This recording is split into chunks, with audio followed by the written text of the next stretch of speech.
Well, guys, not the result we wanted on Thursday. Very disheartening, very disappointing. I was not expecting a loss.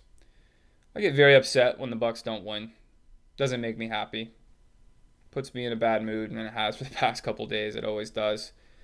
I wanted to take a couple days to really cool down, gather my thoughts before I came on here and gave a fair assessment on the game. Uh, but yeah, not good at 3-2 instead of 4-1. But it's still early in the season. It's the first time we've been above 500 through 5 games in almost a decade, so we still got a long way to go. Um, as for Thursday, the things that I think ultimately lost us the game was one, the offensive line just played horribly, something I was afraid of. Khalil Mack worked them, ate that offensive line up all night. Donovan Smith looked like the Donovan Smith we all hate, and he looked awful. Tristan Wirfs didn't have his best game. And overall, the penalties on the offensive line were just ridiculous, and most of them were justifiable and should have been called. And then I think it's the second thing. I think it's really hurting not having a guy like Chris Godwin out there. We need him back healthy. Not having Leonard Fournette hurting that 1-2 punch with Rojo. Uh, and then even Mike Evans. I give Mike nothing but props for playing through that injury. He is still making plays even though he's hurt, but it's obvious he's hobbled. It's obvious he's favoring that ankle and he's not playing at full speed. We need him back at full speed. We need Chris Godwin back at full speed. Once those guys can get back healthy, I think this offense just gets that much better and can start really clicking. The final thing, as I think most people, especially Bucs fans, were very frustrated with on Thursday, I do have a bone to pick with not only the crew on Thursday, but the officiating in the NFL as a whole and the NFL's rule book and just the whole system. I think is just ridiculous. There was some awful calls on Thursday. Just some awful calls that change the outcome of games that should not be made. Um, there was the three that stick out most in my mind are the missed false start, turned neutral zone infraction on Shaq Barrett. That turned a play that would have been a 3rd and 17 for the Bears into a much more manageable 3rd and 7, uh, which eventually got the Bears a first down, which in turn turned into their first touchdown of the game and gave them some momentum. I don't know how they missed that. The right guard was clearly jumping, clearly a false start. They missed it. You can't completely blame it on the refs. Of course, the Bucs could have stopped them later in the drive, but still, I mean, the officials have to do their jobs too. They shouldn't miss that, and I'd pretty much guarantee that if it was 3rd and 17, we probably get the Bears off the field there. They're punting. We're going up 13-0, if not more, going into the half. The second penalty that I really hated was the 3rd and 2 pass interference on Carlton Davis. And this is where, and then the third is the awful roughing the passer on Shaq Barrett. That was on a 3rd and 19. Bears backed up in their own territory late in the game. Just awful, awful call. So this is where it really frustrates me with these refs and just the NFL as a whole. I don't know. We're in 2020. I don't know why they can't get this right. We can review turnovers. We can review scoring plays. Why aren't we reviewing plays like roughing the passer, plays like pass interference, spot of the foul, automatic first downs that are such massive plays in the game, such game changers? This is 2020. We have high definition technology, high definition cameras, eyes and ears everywhere. You can watch an instant replay within 15 to 20 seconds. Why is there not eyes and ears up in the stands that can watch a replay within 20 seconds that can call down to the ref and say, hey, it was close, but there's definitely not enough there. You need to pick up the flag. Boom, 15, 20 seconds. There was no flag on the play. If you ask me on stuff like that, unless it is blatantly obvious, unless these DBs are literally Mel Blunting these receivers, it's so obvious they're keeping them from catching the ball. these pass interferences shouldn't be called. Flat out. All the pass interferences that were called on Thursday, every one of them, even the two on the Bears that benefited the Bucs, should not have been called. I am willing to say that. They were all terrible. In my eyes, there's not enough there. You need to let the players play. Sometimes, yes, if it's blatantly obvious, then yes, call it. But none of those. The one on Davis, it was a horribly underthrown ball by Nick Foles. Horribly. Carlton Davis, if you ask me, he played the play perfectly. It was textbook coverage. He was on Robinson like glue. He turned his head, was looking back at the ball, and because it was a poorly thrown ball, and because he's looking back at the poorly thrown ball, Robinson needs to stop his feet and essentially try and come back for the ball, and in turn is almost running into Carlton Davis, making it look like Davis is pushing him. So you're flagging the corner for being in good coverage when in all reality it's just an awful pass, and the fact that the receiver has to stop his feet, push into Davis, and then he obviously is getting hit because he's coming back for the ball, and then he flops.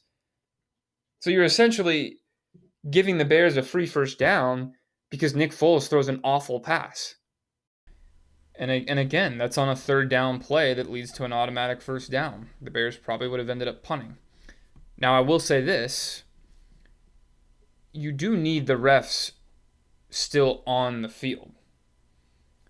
Like, have the refs out there. There's the reason there's so many different officials spread out all over the field, because they're judging one spot of the field, whether it be the back judge, you know what I mean. So once they think, okay, that could be a flag, throw the flag. Okay, quick replay. Let's look specifically at what this specific official is looking at. Not enough there. Hey, head ref, that's not a flag. Boom, 20 to 30 seconds. The refs are always getting in their little huddles and discussing anyway. That wasn't a flag. All right, next play. There was no flag on the play. It's the same with the roughing the passer. There's 3 reasons as to why the refs would call a roughing the passer. It's the 2 to 3 step rule. If the ball has been released from the quarterback's hands and he's hit by a defender 2 to 3 steps after the ball has been released from his hand, that would be roughing. If he goes straight for head-to-head contact, leaps, hits him in the crown of the helmet, head-to-head, or if he drives the quarterback's body into the ground. Well, Shaq most definitely wasn't a 2 to 3 step thing. I mean, he hit him when the ball was still in Foles' hands. It wasn't the driving him into the ground because he didn't even land on him. So, okay, that tells me that, well, then it has to be the head-to-head. Was there a little bit of head-to-head? Sure, maybe a tiny bit, but enough to call it malicious, enough to say it was intentional. He was clearly leading with the crown of his helmet, leaving his feet, and intentionally roughing the passer. I just think it's insane. No, not even close. I mean, even the 3 announcers were besides themselves. Aikman, Buck, and Pereira were like, it looks like shoulder-to-shoulder contact to me. It looks like he led with his shoulder. I mean, I think that's a terrible call. Because it was. And on a 3rd and 19 play, if you ask me, that's a great rush by Shaq Barrett. There's not much more you could ask for. They don't want him to hit below the knees. They don't want him to hit in the head. So you want him to get hit in the torso. I don't know if these rule makers have never played football before, but this game moves so unbelievably fast. In the blink of an eye, stuff is happening. These defenders don't have time to think, oh my God, I can't hit him high. They don't know. Shaq's just trying to sack the quarterback. That's what his job is. And Ray Lewis said it best. Your head is connected to your body. When you go to make a tackle, let's say Nick Foles did this, tucked his head, and Shaq went for the chest, but Foles went like this. Then there's head-to-head contact. Sometimes that unintentional head-to-head contact is going to happen. It's bound to happen. It's inevitable. It's going to happen here and there. You cannot sit here and say Shaq was maliciously intending to go head-to-head contact on Nick Foles. What do you want him to do? He's coming in to tackle. Do you want him to go like this? Like, how do you want him to make it to sack the quarterback there? It's just such an awful call because it goes from, I mean, obviously they ended up punting on that drive on the very next set of downs, but still, we all say this is a game of inches. Field position is huge. Well, they got a solid 20 yards of field position there. Instead of punting from their own end zone, they're punting from the 30-yard line. And it's, I mean, if they punt from their own end zone, the Bucs have the ball, more near the 40, 50-yard line, more around midfield, and there's a good chance they run out the clock. And if not, they punt it away and pin them back inside the 10-yard line, at least inside the 15. So I just don't understand how the officials how the NFL as a whole, they don't just use common sense, make it more obvious, go up to the guy upstairs. There wasn't enough there. Let's move on. Pick up that flag. I just think it's so much easier nowadays with all the cameras and the eyes and ears we have. But, I guess it is what it is. Every team deals with it. And it's not something I'm trying to complain about. It's just something I think the NFL as a whole, for every single team, can and should fix. But other than that, I mean, the Bucs didn't play the best game on Thursday. They just, we couldn't score, and we couldn't score touchdowns. We kept stalling in Chicago territory. And, getting into the end zone, I think, hurt it. Not being able to get in the end zone, and then obviously all the penalties were a detriment, and ultimately we came away with the loss. Some of the positives, Ronald Jones looks good. I'll give it to him. He still needs to improve catching the ball, but he had over 100 yards for the second straight week. Tyler Johnson, I was just talking about the receivers. For the most part, I think we really couldn't get open, but it was really good to see Tyler Johnson make a few catches.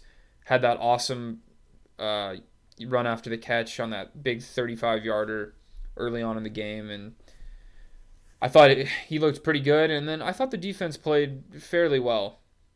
There was a few plays where it was frustrating. There was the 3rd and 9 to Anthony Miller where Sean Bunning was way off of him. I don't know what he was doing on the play. Wasn't even, they practically handed the Bears the first down. It was really frustrating to see that. And just a couple of these wheel routes by the running backs were just letting these guys slip into the zone. Foles is throwing up ducks and he's completing them. We had 3 sacks, the interception by Carlton Davis. I thought the defense played fairly well. I mean, we only gave up 20 points. One of those was a fumble inside our 30-yard line. So, we got like a mini bye week right now. We got a huge game next Sunday and 8 days from now against Green Bay. They are looking like Super Bowl contenders right now. Aaron Rodgers playing like it's 2011 all over again, and it's going to be a really tough game. So hopefully we can get Chris Godwin, Mike Evans, Leonard Fournette, get these guys healthy. Unfortunately, we had that huge loss in Vita. Pretty gruesome injury. His ankle looks bad, but he's going to be out for the year. So Nacho's going to have to step up, and Patrick O'Connor, and who knows, we may end up bringing in a veteran interior D lineman. We had Kyle Love for a short period of time during training camp. Maybe we bring him back. I got to assume there's some adjustments are going to need to be made because we just lost an extremely good player in Vita Vea. But let's hope we can get healthy. Big game next Sunday. We're still 3-2. It's still a very early season. Disappointing loss, but we got to keep our heads up and move forward. So let's look ahead to Green Bay. Let me know down below in the comments what you guys thought about that officiating and what you guys thought about the Bucs performance as a whole. I will be back with more videos later next week. Thanks for watching. Go Bucs!